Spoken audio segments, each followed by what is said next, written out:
Senhor Jesus, eu quero te agradecer pelo privilégio de estar vivo neste tempo, nesta hora, nesse dia 2 de setembro de 2009, neste terceiro milênio da encarnação. Eu quero te bendizer pela bênção que eu tenho na vida desses irmãos queridos que aqui estão, daqueles outros que aqui não estando, mas estão também, porque estão recebendo a mesma palavra, a mesma graça sobre graça. E eu quero pedir que o Espírito Santo, que não se dá sob medida, derrame-se em profusão, em abundância, aqui, ali, além, aonde quer que haja alguém dizendo: Senhor, eu quero também, vem sobre mim.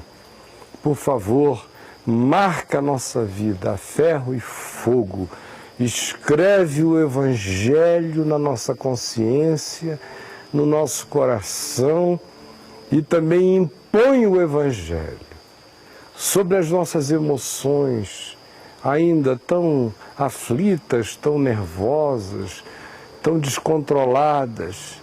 Impõe a graça do Evangelho nesses buracos imensos das nossas carências e das nossas irresoluções. Permite que o Evangelho seja essa boa nova de vida abundante, que nos alegre, que nos pacifique, que nos prepare para morrer e assim nos ensine a viver com liberdade, com o coração tão comprometido com a eternidade que o tempo fique fácil. Nós pedimos que seja assim, em nome de Jesus. Amém, Senhor. Gente boa e amada de Deus, nós estamos lendo aonde mesmo? Queria ouvir, aqui não é a classe de uma escolinha muito louca, nem é nenhuma igreja evangélica, mas só para a gente não perder assim, o hábito daquela repetição de pedagogia de Mobral, nós estamos lendo o que mesmo, minha gente? Mateus 17. Mateus 17. Então, Mateus 17, tá bom?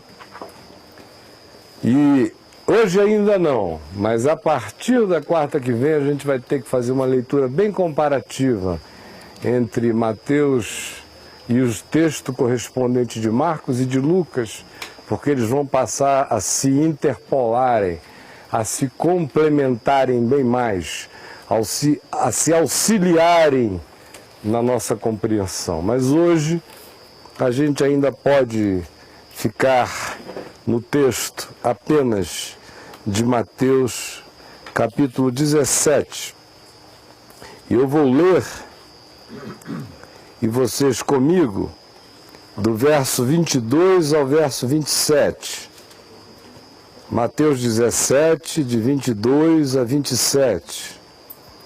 Reunidos eles, quer dizer, Jesus e os discípulos, na Galileia, disse-lhes Jesus: o Filho do Homem está para ser entregue nas mãos dos homens, e estes o matarão, mas ao terceiro dia ressuscitará. Então os discípulos se entristeceram grandemente. É agora já a terceira vez numa sequência curta, desde que nós começamos em Mateus 16, que Jesus diz a mesma coisa a eles. Ou seja, desde que nós começamos a nos reunir às quartas-feiras, abrindo em Mateus 16, no intervalo de um capítulo e meio, 2 capítulos, é a terceira vez que Jesus recorre ao tema. Vocês lembram que Mateus 16, 22, depois que ficou resolvida a questão do tu és o Cristo, Filho do Deus vivo, lá se diz, a partir daquele tempo passou Jesus a dizer aos seus discípulos que era necessário ir a Jerusalém e tal, e foi o que deflagrou aquela resposta posterior de Pedro: de modo algum, Senhor, ao que ele veio a ouvir arreda Satanás. Depois Jesus vem, diz de novo, porque o Filho do Homem será entregue e tal, mas a mente deles estava aqui como que impedida de compreender. Agora Jesus vem e repete outra vez. Uma sequência simples de fatos. E aqui se diz que eles ficaram entristecidos. No texto de Marcos diz, ficaram entristecidos, isso, porém, lhes estava impedido de compreender. Havia um véu. O nome disso é auto-engano. Esse auto-impedimento da compreensão. Porque o que eles estavam ouvindo era o que eles estavam ouvindo. Desde que mundo é mundo, se alguém chega e diz, olha, o Filho do Homem, que aqui é uma terminologia que esse grupo de discípulos associava a Jesus e não a um terceiro, eles sabiam que Jesus falava de si mesmo. E se vem Jesus e diz, olha, eu vou ser entregue na mão dos homens, das autoridades do templo, e foi detalhado, a primeira vez bastante, vão cuspir na minha cara, vão me esbofetear, vão me maltratar, desceu assim alguns requintes de descrição de tortura que ele sofreria. Vão me crucificar, eu vou morrer, mas no terceiro dia, com data marcada, eu vou ressuscitar. Mas isso lhes soou mal. O impacto da descrição da tortura e da morte eram coisas tão poderosas que, para quem não tinha realizado o significado, nem o poder, nem a ideia da ressurreição, por mais que fosse Jesus que andasse sobre as águas, que multiplicasse pães, que transformasse água em vinhos, que purificasse leprosos, que ressuscitasse mortos, que estivesse dizendo aquilo, mas uma vez que ele diz, eu vou morrer, para eles parece que tudo mais não fazia sentido, porque Jesus só fazia o que fazia porque estava vivo. Mas uma vez que morresse, Jesus já era. Por isso, qualquer coisa que se agregasse posterior à morte, como por exemplo o fenômeno da ressurreição, para eles não significava absolutamente nada. Era impossível que eles alcançassem aquilo. Então eles desenvolveram um processo de auto-engano. Não queriam compreender, uma vez que Pedro disse, jamais te sucederá, e Jesus disse, olha, para com isso. Arreda Satanás, tu não cogitas das coisas de Deus e sim dos homens. A moçada disse, olha, esse é um assunto para não conversar. Aí quando ele falou de novo, cantaram para lá, cantaram para cá, mudaram de assunto, falaram de Elias, qualquer outra coisa. Mas essa conversa não, agora não, nós não queremos falar sobre isto. Aí, adiante ele fala, e vem Marcos e acrescenta, diz, eles porém estavam com bloqueio. Aqui vem Mateus e diz, ficaram tristes. Porque discípulo sofre de muito auto-engano. Discípulo gosta muito de fantasia também. Porque ele foi introduzido a um mundo de sobrenaturais, a um mundo de transcendência, a um mundo de eternidade, a um mundo de fé, a um mundo de uma resistência maior do que o concebível, do que o aceitável. Ele foi introduzido a dimensões absolutamente novas. Ele não perdeu a humanidade, o que dói, dói, fome é fome, sede é sede, necessidade é necessidade, mas ele não vive só apenas de pão agora. Ele vive de toda a palavra que sai da boca de Deus. E ele começa a aprender que existe um poder nisto. E existe um poder nisto mesmo.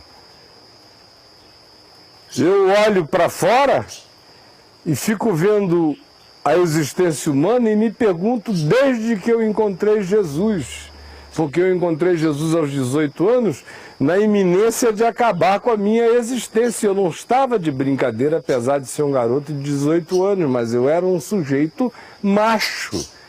Tanto é que eu me converti, no dia seguinte eu estava pregando com a mesma seriedade com a qual eu prego hoje aos 55 anos de idade, sem parar.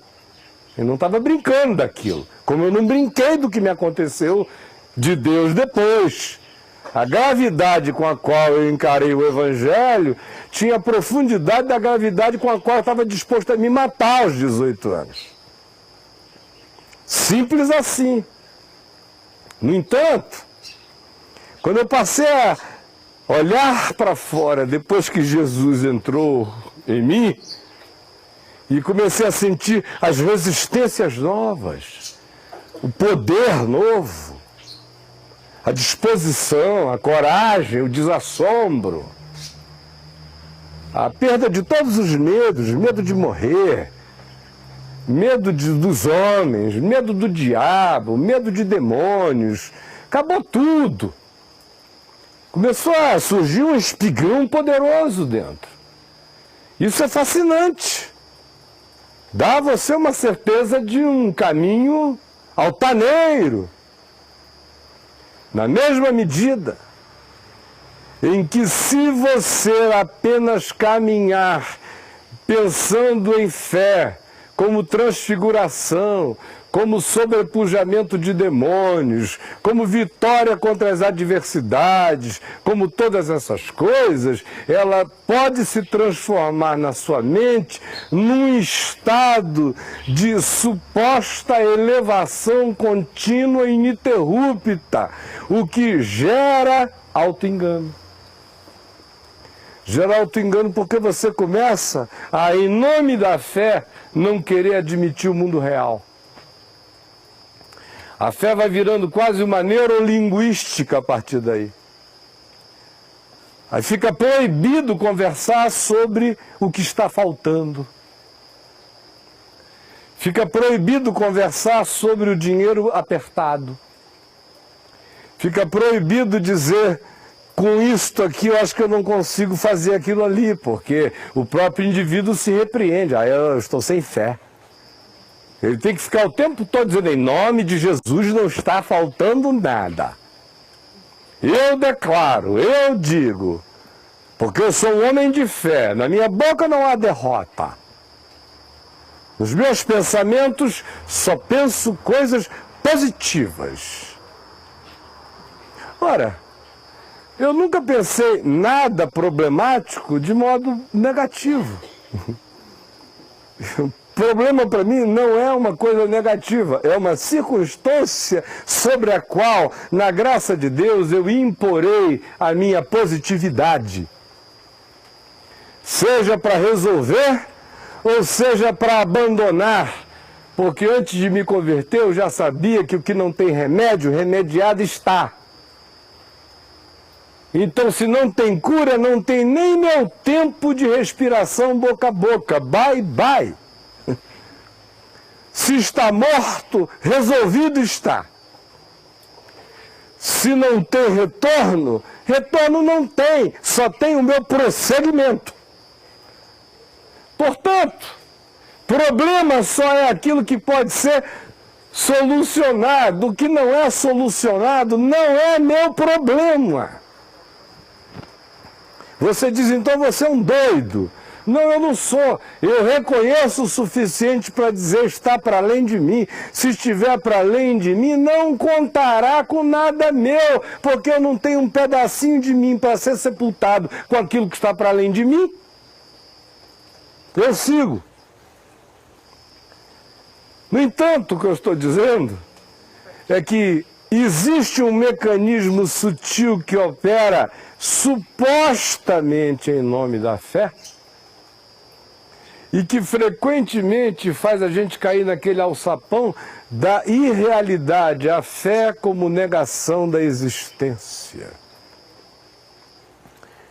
A fé que chega e não quer admitir, porque não compreende, é triste, dói. Não, isso não, a gente vai adiando. E Jesus vai falando, quando a gente entra nesses processos de não admissão da realidade, Deus se torna insistente. É igual sonho recorrente, que vai repetir, que vai repetir, que vai repetir. E eles estão fazendo a seguinte viagem, a primeira vez que Jesus disse, Pedro disse, de modo algum te sucederá, e levou aquela pela tromba. Aí Jesus repete outra vez, olha, vamos fazer isso com o Filho do Homem. Eles calaram e puxaram o assunto do Elias. Mudaram de assunto. Agora vem Jesus e fala a mesma coisa e eles ficam entristecidos. Está começando a entrar. Começando a entrar, mas eles não querem admitir. E eles ainda vão ter que ser bombardeados por essa informação e eles vão ter dificuldade de admiti-la até a última hora. E a gente, se estivesse aqui com o tempo suficiente para ir acompanhando as vezes em que essa informação é objeto da parte deles de negação, ou de procrastinação, ou de adiamento reflexivo, a gente veria que eles vão para aquela última ceia descrita em João 13, 14, 15, 16 e 17, com o mesmo processo de negação. E Jesus não podia ser mais explícito do que foi lá também de novo. Olha, agora é tristeza. Eles estão sentindo tristeza, sentimento de orfandade, não conseguem entender a melancolia que lhes está abatendo. Eles já dialogam sobre o fato de que um entre eles é diabo. Senhor, seria eu, seria eu, seria eu, seria eu. Quem é Senhor? Lembram da história inteira? Mas internalizar a cruz, ninguém. Já chegaram ao ponto de admitir que tem um diabo entre eles, mas a cruz ainda é algo que está sendo sublimado. Aí quando a cruz começa a acontecer, os encaminhamentos para ela, vocês veem como eles vão surtando, fugindo, negando, desaparecendo. Porque não existe a possibilidade de que a verdade de Deus me sendo dita e afirmada, sendo por mim bloqueada, tapeada, blindada, procrastinada, levada como sendo qualquer outra coisa, objeto até de reflexão periférica. Mas se eu vou me negando a vida inteira a chegar no cerne do que se está dizendo, o que se vai instalando em mim é um processo de dissociação da realidade. Tudo isso feito em nome de quê? Em nome do amor. Eles amavam tanto a Jesus que não queriam admitir aquilo. Em nome da fé. Eles criam tanto em Jesus que não podiam admitir aquilo. E em nome deles mesmos. Porque eles tinham crido demais em Jesus para admitir aquilo. E a gente, como é que fica? Depois de ter deixado pai, mãe, irmãos, amigos, investido tudo, jogado as redes fora, destruído a sociedade, posto tudo nisso aqui, de repente a gente vai ter que viver essa barrigada? Ele está falando de uma ressurreição, mas de ressurreição não entendo, eu só entendo de morte. E de barrigada, e de perda. No entanto, minha gente amada, preste atenção nisso. Porque se eu tiver tempo, eu prosseguirei, mas eu estou vendo que provavelmente eu não tenho tempo para passar desse pontinho aqui. A importância do que eu estou dizendo a vocês é essencial no caminho do discípulo, que tem a ver com a quantidade de processos de auto-engano que nós, como discípulos, em nome do amor, em nome da fé, em nome da esperança, compramos e embarcamos. Tente lembrar agora, fazendo um exercíciozinho simples, da quantidade de coisas que você disse, o Senhor me prometeu. O Senhor revelou que eu terei isto, que eu receberei aquilo. Sinto no coração que essa pessoa é para mim. Comece a lembrar. Enquanto isso, também comece a lembrar da quantidade avassaladora de evidências em contrário. tudo dizendo o contrário. Você que doou a pílula, mas a pílula mesmo estava dizendo, eu sou purgante, meu filho, eu não sou jujuba. Mas você dizia em nome do Senhor, que jujubinho ungido. Pense na quantidade de auto-engano. Auto-engano é a nossa incapacidade de abraçar a totalidade da realidade em face de algum elemento que, em sendo real, nos seja agradável como está, onde está e do jeito que está. E em relação ao qual a gente se negue a fazer qualquer outra leitura ou estender qualquer outra percepção que assambarque a totalidade daquilo que nós decidimos amar departamentalizadamente. É o fragmento, é a seletividade do desejo contra o esmagamento da realidade. E aí você vai entrando nesses processos que só vão gerar frustrações profundas. E olhem, que quem está tentando curar-nos disto é aquele que de fato ressuscitou de entre os mortos. Mas a ressurreição não precisa do favor da negação. O milagre não precisa de nenhum tipo de miragem. Qualquer que seja a manifestação da vontade de Deus para mim e para a sua vida, não necessita de qualquer construção alegórica que nos faça pensar que nós temos o que nós não temos, que a vida será como a vida não será. Que agora, só porque a gente diga alguma coisa em nome de Jesus, a existência inteira vai se pavimentar com um tipo de caminho que Jesus nunca pavimentou, nem para ele, nem para ninguém com ele. Tudo que o caminho de Jesus não teve foi a pavimentação das chamadas bênçãos que a gente pede que aconteçam a nós, poupando-nos do encontro com a existência real.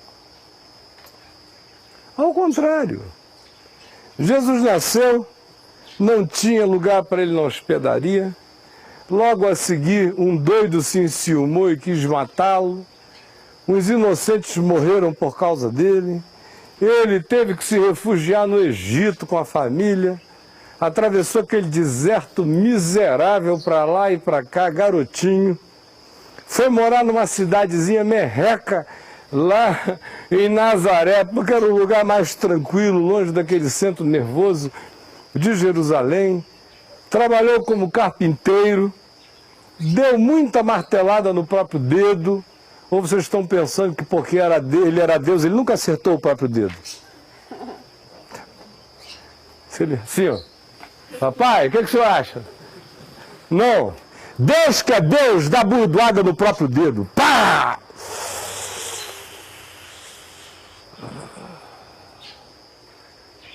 O meu Deus em Cristo arrebentou unha fazendo móvel. Morreu sendo homem, por que não arrebentou unha fazendo móvel? Quem diz eu sou o caminho, a verdade e a vida, levou martelada no dedo, porque verdade e realidade andam juntas. Ele não se poupou de nada, a vida foi como a vida foi. A gente leu os evangelhos, quem vive como ele vivia não podia reclamar das implicações e das decorrências do seu modo de vida.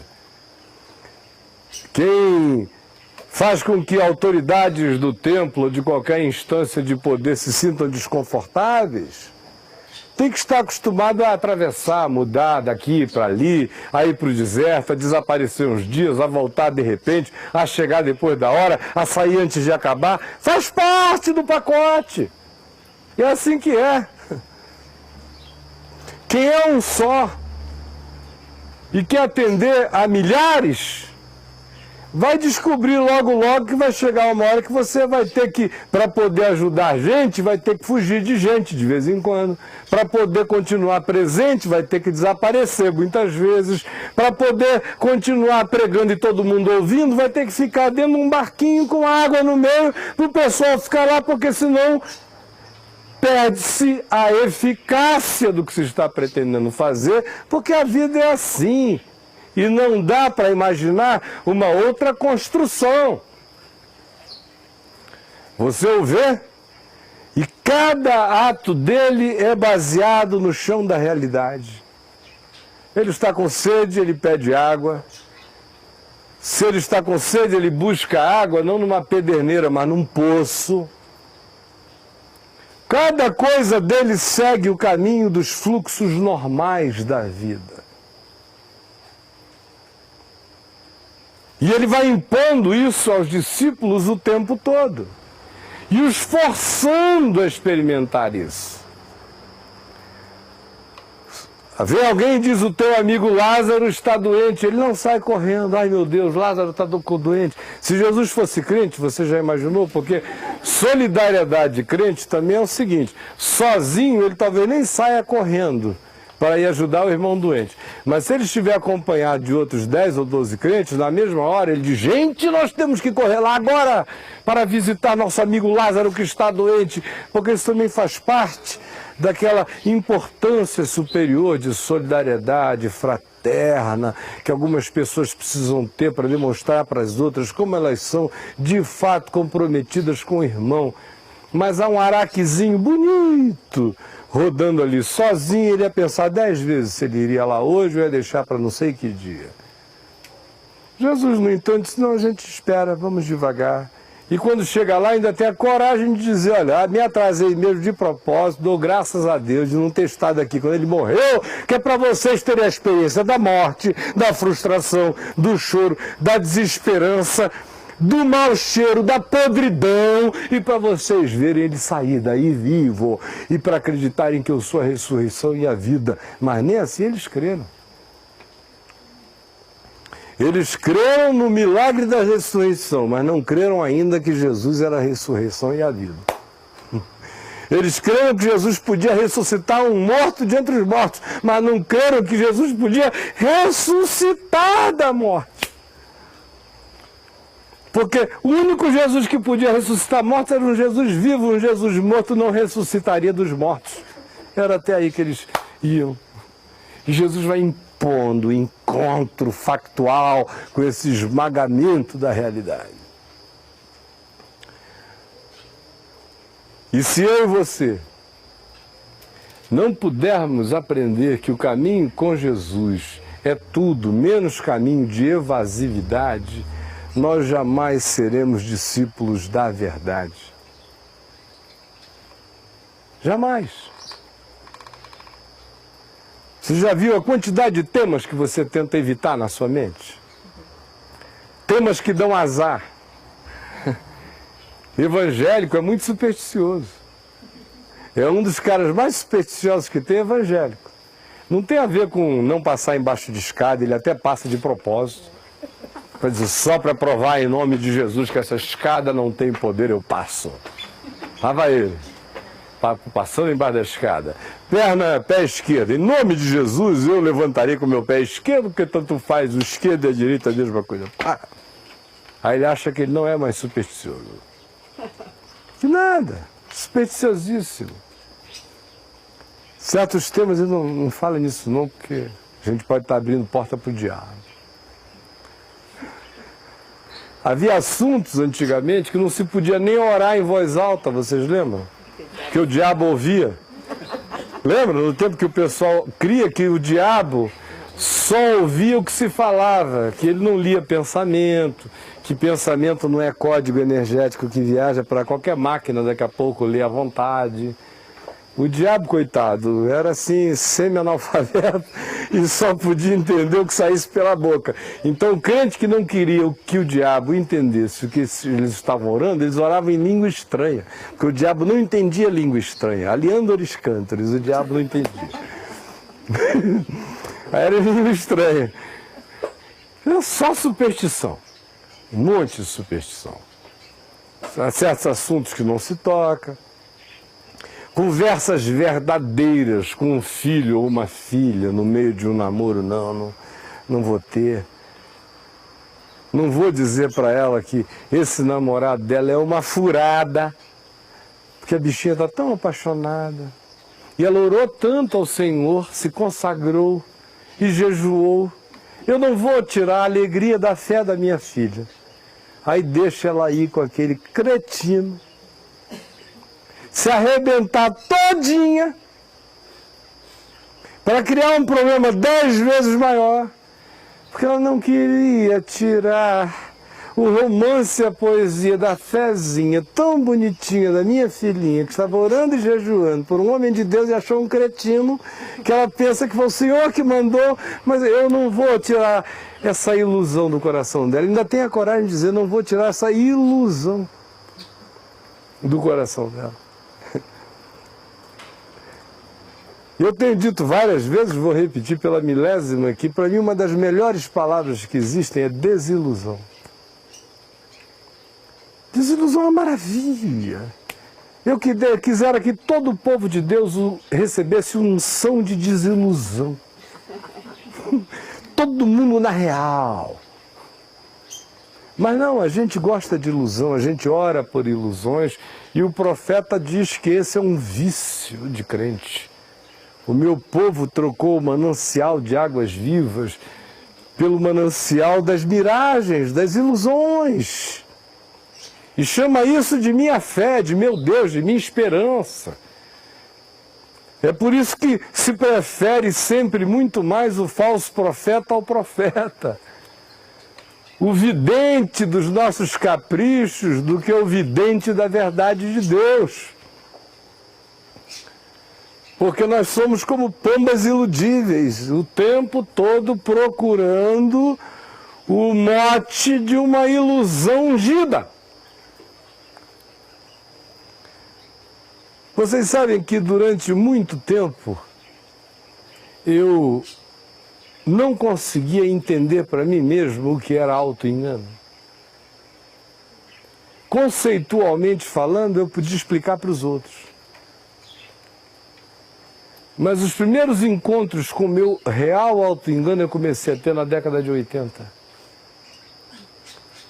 E nada melhor para você começar a ficar curado de auto-engano do que cacete no meio da canela, ou no meio assim do nariz, nessa parte aqui que quebra mesmo. Pá! E você fica com aquela cara ferrada.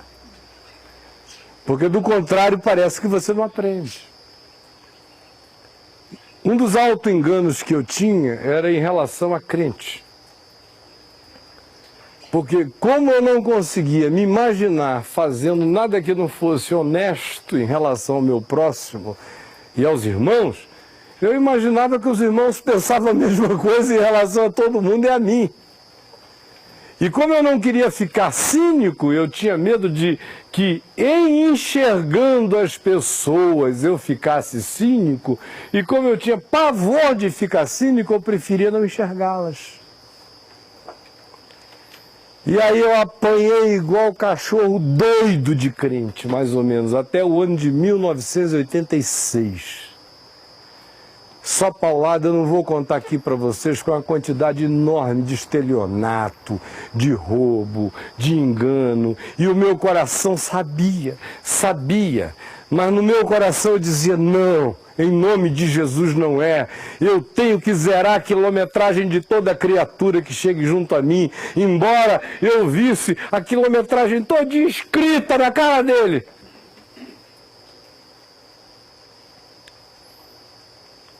Até que depois de 1986 eu comecei a dizer não. Eu vou crescer e aprender a amar o cretino, mas ele não mais fará cretinice comigo. Aí, nesse quesito, eu fui ficando cada vez mais safo. Porque o meu problema nunca foi ver, eu via. O meu problema era aceitar o que eu via. Ou mesmo me repreender pelo que eu via. Ou mesmo me julgar o pior dos homens pelo que eu enxergava. Aí entra uma outra fase. É aquela fase do auto-engano em relação a como as pessoas se aproximavam de mim com a intenção de me usar. Aí todo mundo em volta me dizia, da mãe dos meus filhos, aos que trabalhavam ao meu lado, com muito pudor, com muito respeito, com muito carinho, com muita reverência, mas diziam, pastor, desculpa, sei que o senhor está fazendo com o seu melhor coração, mas essa pessoa usa demais o senhor, pastor. Ela não tem essa sinceridade toda. Aí eu dizia, qual é o prejuízo que ela pode me dar? Ela não pode me dar nenhum prejuízo. O único mal que ela pode me fazer é o mal de eu ajudá-la para além do que ela de fato mereça do ponto de vista da integridade dela. Mas como eu tenho isso aqui sobejando, eu vou ajudá-la nisso. E eu ajudei um monte de gente durante muito tempo, que todo mundo sabia que na hora que pudesse haveriam de tentar me comer vivos.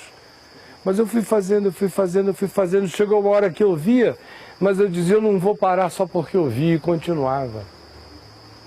Sempre na esperança de que no dia seguinte aquele negócio fosse mudar, sem querer aprender uma lição básica, é que com relação ao invejoso, ao doente, ao cobiçoso, tudo quanto a mais por ele você faça é ofensa, que ele não quer deixar de receber como privilégio, mas que ele transforma em ofensa porque ele diz, é só porque ele é maior do que eu que ele está podendo me fazer isso. Então, ao invés de receber o que você dá, ele recebe o que você dá, odiando você, por você estar sendo aquele que faz o provimento para ele.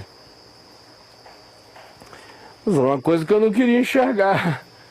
Até que, de repente, você começa a levar de todos os lados. Em relação a filhos, eu tive alguns auto-enganos em relação a alguns filhos, especialmente a leva dos mais jovens. Qual era o auto-engano? É de você pensar que se você der todo amor, com todo carinho, se você fizer tudo certo, se você for todo da verdade, todo da sinceridade, todo da franqueza, tudo de bom, que não tem jeito de eles não se transformarem exatamente num produto equivalente ao que estejam recebendo. E não é verdade. Não é, porque Deus é todo bom, e olha só os filhos que a gente se tornou. Mas eu tive que ir vendo na prática que não era assim, e não mudei nenhum dos meus procedimentos, só mudei radicalmente, completamente as minhas expectativas em relação ao que pudesse ser ou não realidade dentro deles. Pense nos seus auto-enganos, eu enumerei alguns poucos meus aqui. Pense nos seus. Agora, eu agradeço a Deus por cada auto-engano que eu deixei de ter e por cada dia que eu reconheço um auto-engano em mim e que eu esmago como se esmaga uma barata no canto da casa, até fazer placo. Porque a cada um deles surge um discipulado mais agudo dentro de mim, uma consciência de amor mais própria. Um sentido de realidade que não frustra. Auto-engano é a receita da frustração, da lamúria, da fuga, da evasão, da negação e, por fim, até da raiva amargurada em relação àquele que tenha sido objeto do seu amor. Foi exatamente isso que aconteceu com eles. Eles fizeram esse processo de auto-engano em relação à cruz. No máximo ficaram tristes, mas no final o que houve? Cada um demandou para sua casa. Alguns negaram, alguns traíram. Houve quem tenha se suicidado. Houve quem quase tenha feito isto. Houve quem fugiu pelado pela rua. Houve aquele que disse, eu não o conheci, não sei quem é. Houve aqueles que quase morreram de tristeza. De modo, meus amigos e meus irmãos queridos, nós que estamos aqui aprendendo o caminho do discípulo, aprendamos aqui a insistência, a recorrência dessa insistência de Jesus em infiltrar o tema dos temas, que é o tema da cruz. É o tema da realidade mais cruenta, da morte, dos homens, de como os homens são. Homens cospem na gente. Homens sentem inveja da gente. Homens agridem a gente. Homens querem o que você tenha e que eles não tenham, ou mesmo tendo, desejam ter em adição. Homens querem exercer poder sobre a gente. Homens querem nos ver como cavalgaduras. Homens querem nos coroar de espinhos. E não têm ilusões. Homens são capazes de nos matar.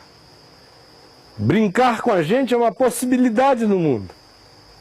A vida da gente se transformar num elemento de circo, no meio de pessoas ensandecidas, não é um absurdo nesta existência. Você levar um caniço por causa da brincadeira dos adoecidos, como se fora um cetro da sua bobeira, é uma decoração possível de que lhe seja oferecida nessa existência de estúpidos. Morrer é mais do que um fato, é uma realidade esmagadora. Vocês estão olhando para um cara aqui que tem uma contagem regressiva estabelecida. Daqui a um tempo vocês vão me procurar e não vão me achar. Vão na internet, façam um download na Vem Ver TV. Talvez me encontrem lá. Mas eu sei que eu não estarei aqui. Nenhuma ilusão a esse respeito. Nenhuma. Nenhuma ilusão quanto a qualquer outro elemento da vida. Eu não sei como eu vou morrer. Pode ser que eu morra do coração sem dor nenhuma. Esteja pregando aqui, pá! Ia ser muito legal, do ponto de vista de quem não sentiu dor, mas não é o meu caso, eu não estou nem aí para isso. Se o senhor me dissesse assim, escuta, você quer sentir alguma dor, mas quer manter a lucidez para poder conversar com os seus e dizer o que você acha que é importante para eles, eu dizia, claro, Senhor. Porque eu prefiro comunicar o que haja de lucidez em mim àqueles que eu amo do que me poupar de umas dorezinhas que vão passar logo e eu vou entrar em glória eterna. Então, eu não sei como será. Eu só sei que será de algum modo e será do modo mais humano possível. Só não dá em poste de ferro do jeito que será comigo. Mas em gente de carne e osso, dá sim. Mas seja lá como for, o treinamento é para que o discípulo diga, tudo posso naquele que me fortalece. Se eu não puder chegar em algum momento na minha vida e dizer, eu sei que eu tudo posso, não porque eu fiquei machão, poderoso, enrijecido, duro, implacável, não.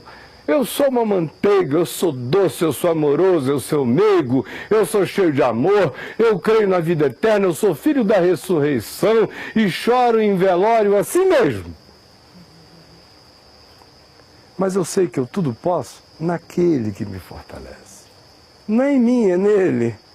Eu tenho que chegar aí, para eu chegar aí, não pode haver auto-engano.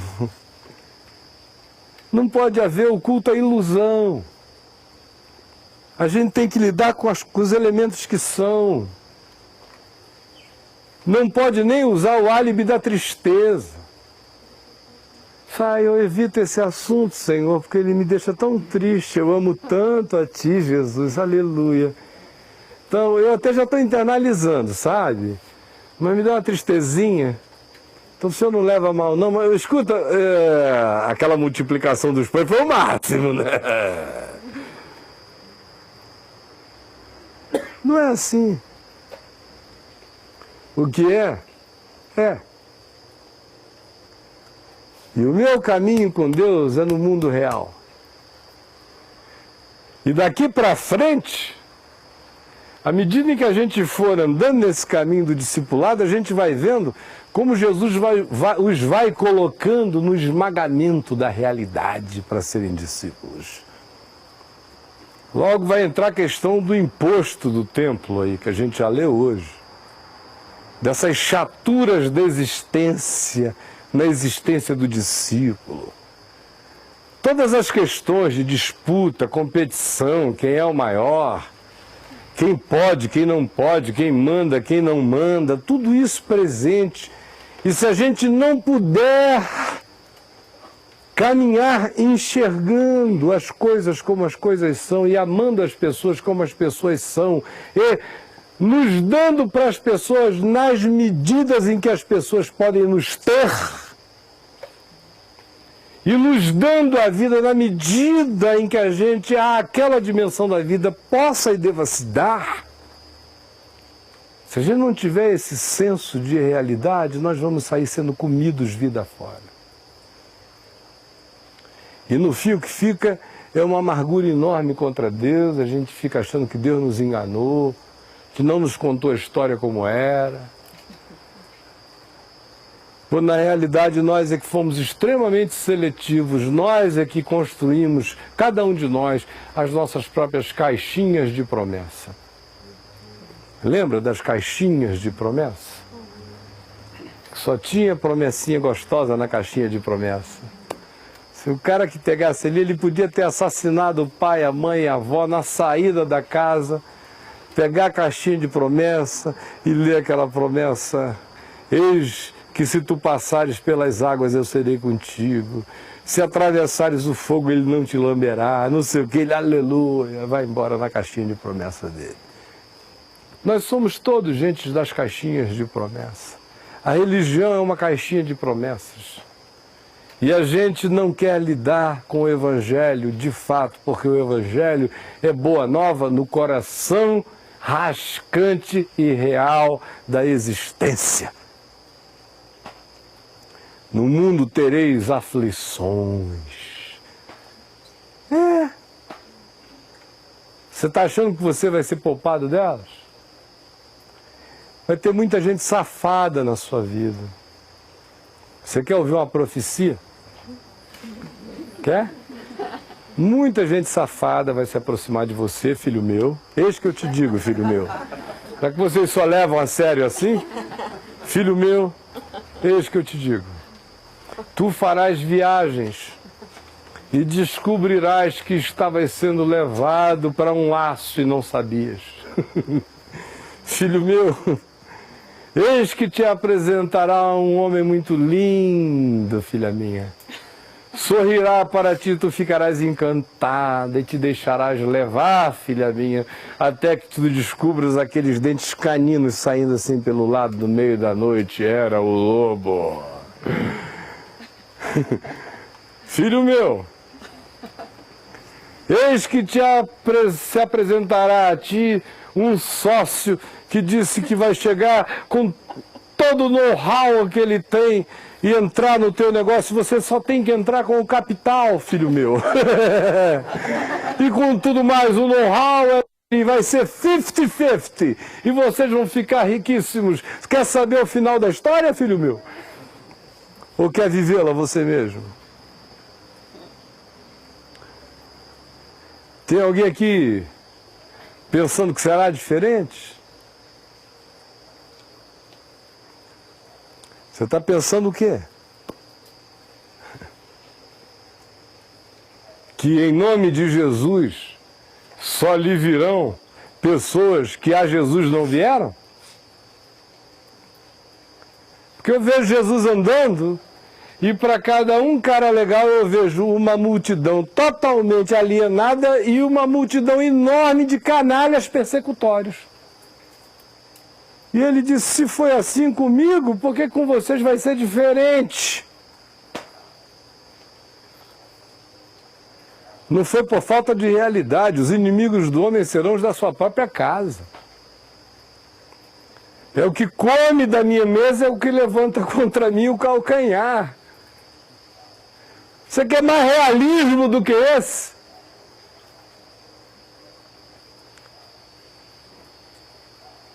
Jesus não trabalha com as categorias da empolgação.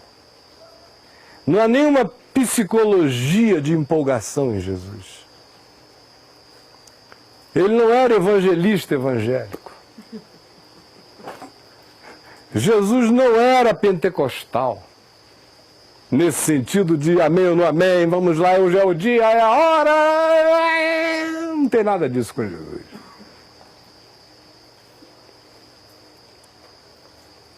Com Jesus a vida é exatamente como ela é, as coisas faltam quando faltam, acabam quando acabam, a quem tem se lhe dará, a quem não tem até o que pensa ter lhe será tirado, é assim que a vida é. Gente boa pode subir numa torre e a torre desabar com eles, isso é uma tragédia, é absurdo e sem explicação. Qualquer um pode ser objeto do capricho de um poderoso que acordou mal-humorado e resolve fazer você de bagaço naquele dia.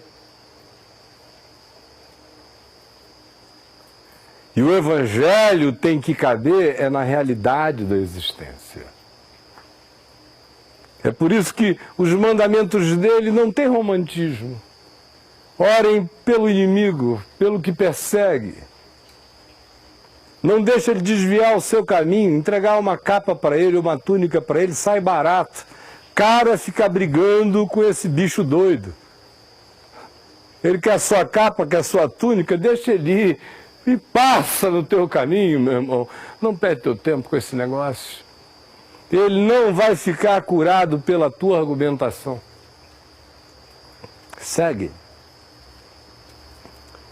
E pode ficar sabendo, como ele mesmo diz, o que eu vos digo é que de cidade em cidade vocês vão encontrar adversidade. Quando chegarem numa casa, não fiquem simplesmente empolgados. Ah, uma casa, legal, abriram a porta, disseram entre. Não, não basta que digam entre. Ao entrarem, digam, paz seja nesta casa, se aí houver um filho da paz, que sobre ele repouse a vossa paz. Se não houver, com todo o convite para ficar, sigam. Não basta haver porta aberta, tem que haver conexão e harmonia. Não achem que portas abertas são oportunidades. Portas abertas podem ser oportunidades da anti-oportunidade em relação ao curso do seu caminho. Em Jesus não há nenhuma estratégia de empolgação. Leia os evangelhos e veja que todas as vezes que eles estão ficando empolgados, Jesus os leva para um choque anafilático. Sai da transfiguração, joga logo na cara de um endemoniado que ninguém conseguiu expulsar o demônio. Murcha a bola da moçada inteira. Do contrário, a gente surta. Ou a gente morre com raiva de Deus. Você diz raiva de Deus? A grande maioria a maior parte das pessoas que eu tenho conhecido no curso da minha vida com raiva de Deus foram aquelas que um dia tiveram essa fé poliana moça, essa fé do tudo vai dar certo, em nome de Jesus, nada poderá dar errado, eu sou o filho do rei, eu cheguei. Esse pessoalzinho está fadado a ficar com raiva de Deus, porque a vida não será assim, Deus não realizará essa Disneylândia para nenhum deles. E como isso veio como promessa de Deus, embora de Deus promessa não fosse, ao final a conta é paga e é mandada para a celestialidade com por que, Senhor, me deixaste, por que me enganaste, por que perdi 10 anos, por que gastei 15, por que esperei tanto tempo, por que tanta coisa.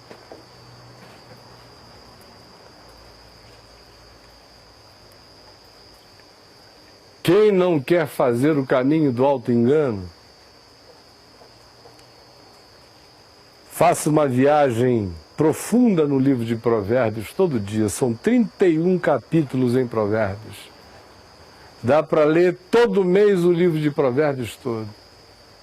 Aí você vê assim, preto no branco, que não dá para semear espinho e colher uva. Nunca. É simples assim.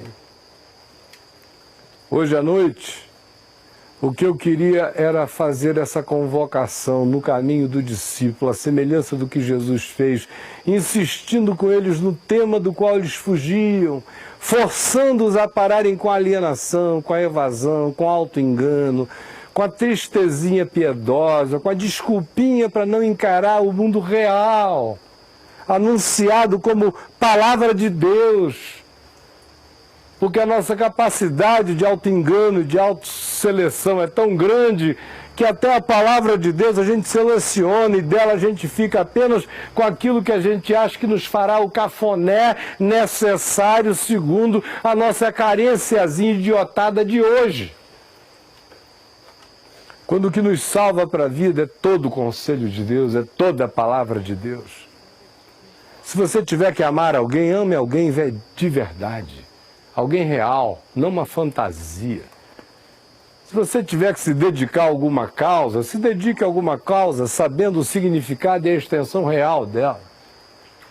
Se você vem aqui me ouvir, vem aqui ouvir um homem que está buscando de todo o coração viver a coerência que pode do Evangelho, mas que tem suas ambiguidades, suas ambivalências, suas alegrias, suas tristezas, sua euforia, sua depressão, sua fé crescente, seu cansaço. Na parte que me diz respeito, eu faço o possível para ninguém me ver para além de quem eu sou. Se vocês puderem pelo menos me enxergar como um ser humano, eu estarei fazendo um grande serviço ao Evangelho, mostrando que dentro desse ser humano, com todas as ambiguidades de um ser humano, existe lugar para o Evangelho crescer e para você viver sem medo e para você não ter que se auto-enganar todo dia. As coisas são como as coisas são e Deus é maior. Só para concluir, uma dicasinha de natureza psicológica agora aqui na nossa viagem de discipulado.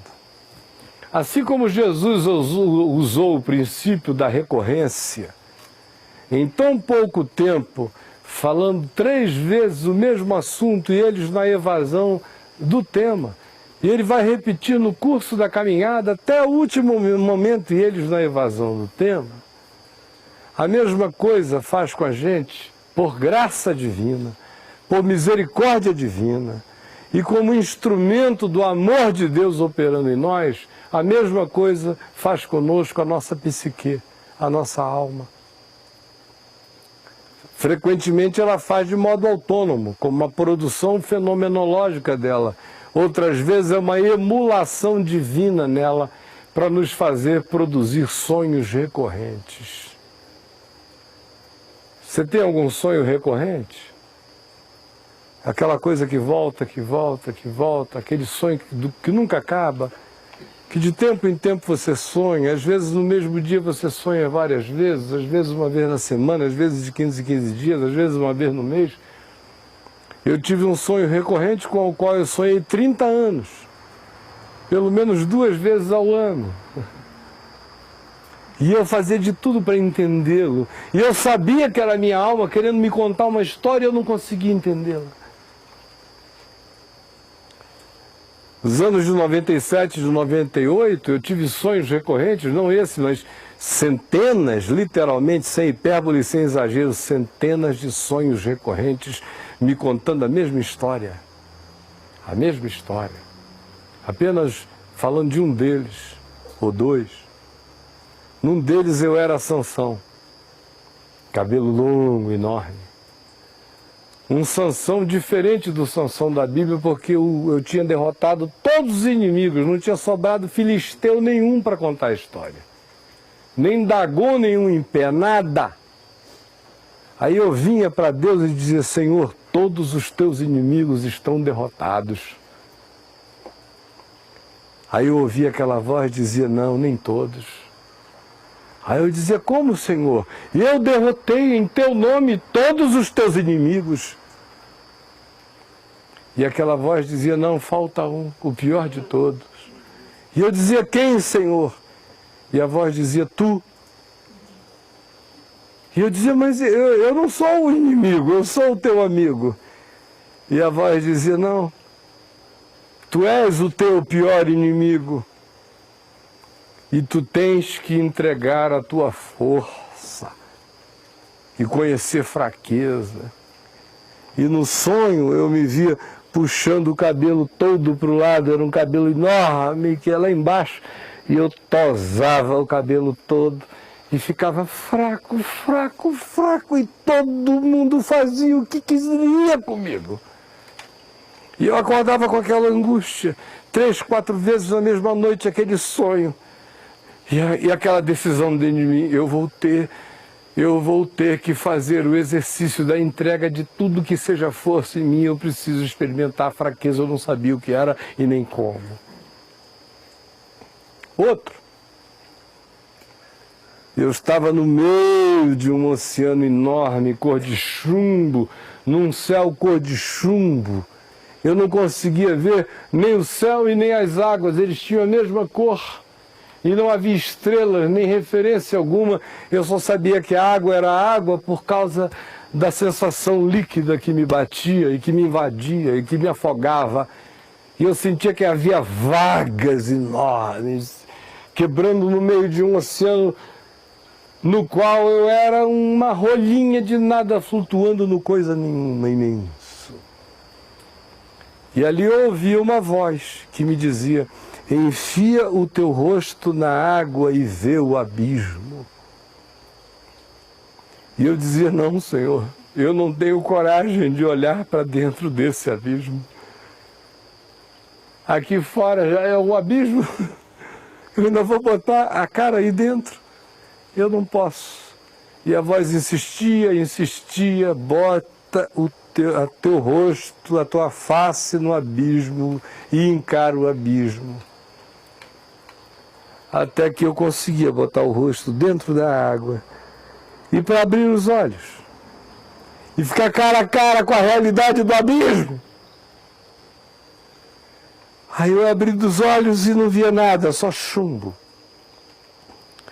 De repente aquilo foi clareando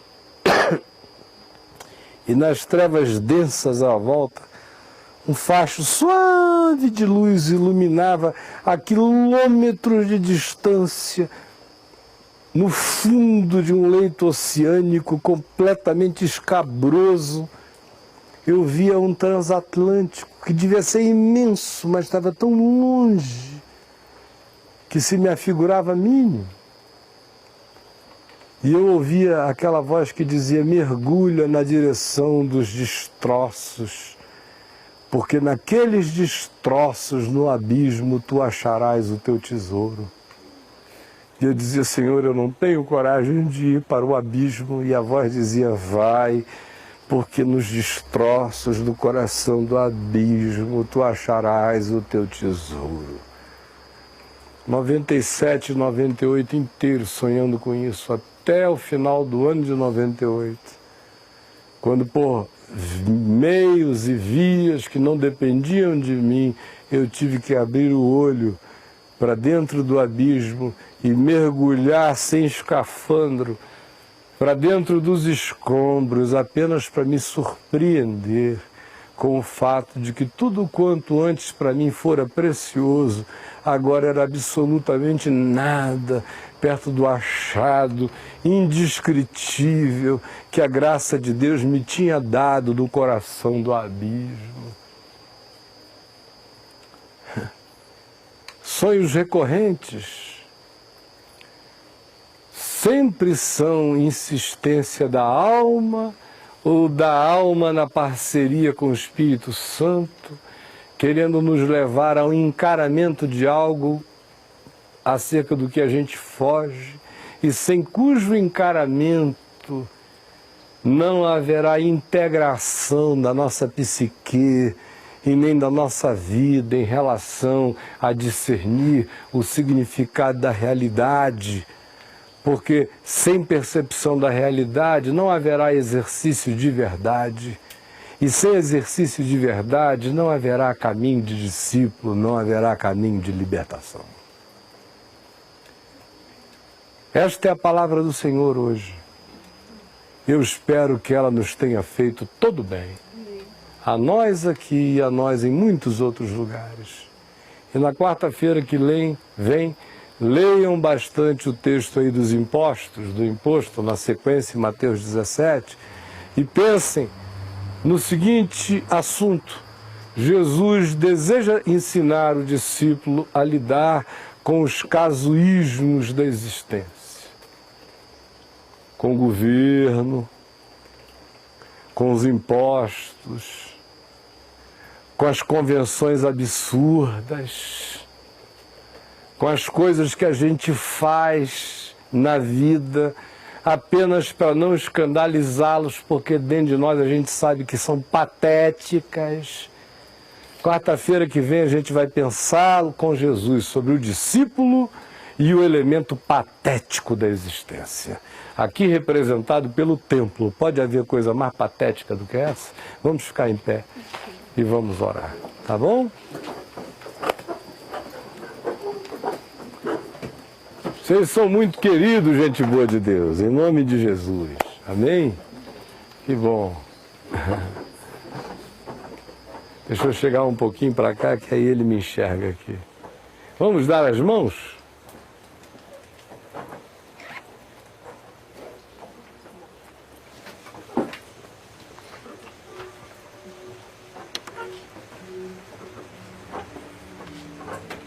Olha aqui. Tudo que a gente tem ouvido aqui é muito simples. Muito simples. Só que se a gente tivesse ouvindo isso há muito tempo na vida, muita coisa teria sido evitada. Vocês não concordam? Isso mesmo. Agora, vocês que são mais jovens e estão aqui, vocês podem evitar muita coisa ainda. Nem tudo dá para ser evitado, porque a nossa burrice é tão grande e a nossa obstinação é tão grande que às vezes a gente diz: eu sei que não vai dar certo, mas eu quero pagar para ver. Aí o cara vai, se arrebenta todo e... Aleluia! Vem que tem, porque o Senhor é bom. E Ele cura os ralados. Agora, dá para evitar muita coisa se a gente não andar em ilusões, se a gente não tiver medo de saber quando Jesus diz que é morte, é morte. Mas lembram, desde o Éden? Se você comer, você vai morrer. Aí vem o diabo e diz: ó, não é bem assim não. Aí o cara entra na conversa, desenvolve um auto-engano, até diz: não, vai ver que foi uma pedagogia de Deus, só para dar um medinho na gente, porque ele é tão bonzinho, né? E tal, mas a gente vai comer sim, aleluia. Não entre nessa não, meu irmão. Quando Deus diz que a morte é morte, quando Ele diz que a vida é vida. E bem-aventurado é aquele que não se engana a esse respeito, e nem dá soco em ponta de faca, e nem se arremessa contra a pederneira. Jesus disse que aquele que sabe que ele é a rocha, a pedra de esquina, a rocha dos séculos, aquele que, em sabendo disso, se atirar contra ele, esse vai ficar esmagado. E aquele que o desafia e o chama para que caia sobre ele, esse vai virar pó. Ele não está aí para que eu brigue contra ele. A vida não existe para que eu a ela se me oponha. Ela existe para que eu me alie, me associe ao seu fluxo. Assim é com Jesus, Ele é a pedra de esquina. Não é para que caia sobre mim, nem para que eu me suicide sobre ele, é para que eu construa a vida a partir dos balizamentos que ele oferece como saúde para a existência. E para que isso aconteça, a gente não pode se alimentar de auto-enganos, nem dos mais piedosos, sobretudo desses auto-enganos em relação a Deus. Como eu disse, até Deus sofre os nossos auto-enganos. Então vamos acordar, em nome de Jesus. Paizinho, obrigado. Obrigado pelo Evangelho. Obrigado porque ele é mais poderoso do que tudo. Obrigado porque existe mais cura nessa horinha de encontro nosso aqui do que em conferências psicológicas fabulosas. Obrigado porque não tem a ver com nenhuma elaboração sistêmica, tem a ver com a palavra da vida, com a verdade que é, com a palavra que cura, que ilumina, que é saúde para a alma, para a mente, para os ossos, que é caminho reto e bom para os nossos pés. Por favor, faz de nós uma geração de gente que não fica adorando miragens, nem projeções, nem hologramas. Salva-nos nessa época de tanta fantasia virtual, de tanto fetiche, de tanta construção ilusória, que faz com que até mesmo em relação a Ti a gente projete o Deus que não é, e a gente queira dele aquilo que dele não nos virá, porque ele não nos faz o mal mascarado de capricho. Pelo amor do Teu nome, abre os nossos olhos, o nosso entendimento, para que nós sejamos gente da verdade, da realidade, da fé, sem medo de ouvir o que ouvimos, de processar o que ouvimos. Não deixa que os nossos olhos vejam, mas não enxerguem, que os nossos ouvidos ouçam, mas não acolham escutando. Que o nosso coração saiba, mas não queira acolher.